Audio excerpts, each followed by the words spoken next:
তো আজ আমরা গিয়েছিলাম সেলুনে।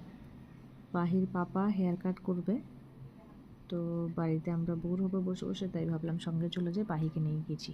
কিন্তু পাহি আজকে ফার্স্ট স্যালন ভিজিট। দেখো ও কীরকমভাবে হা করে তাকিয়ে আছে সবার দিকে।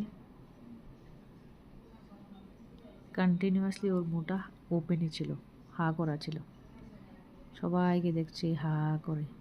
এই এক্সপ্রেশন ও ফার্স্ট টাইম দিল, যেটা থেকে আমার নিজেরই খুব হাসি পাচ্ছিল যে এরকম হা করে কেন তাকিয়ে আছে, কী দেখছে ও হা করে। সবাইকে দেখছে, সব দিকে কে কী করছে।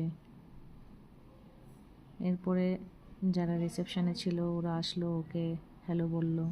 ও একদম সোজা কোলেও চলে গেল, হাসাহাসি করছিল ওদের সঙ্গে, হাই ফাইভ দিচ্ছিল, ঠিক আছে, অনেক খেলাধুলা করছিল। এই যে যখন সোফায় আমি বসেছিলাম ওকে নিয়ে, দূর থেকে ওদেরকে ডেকে ডেকে ডেকে ডেকে আনছিল।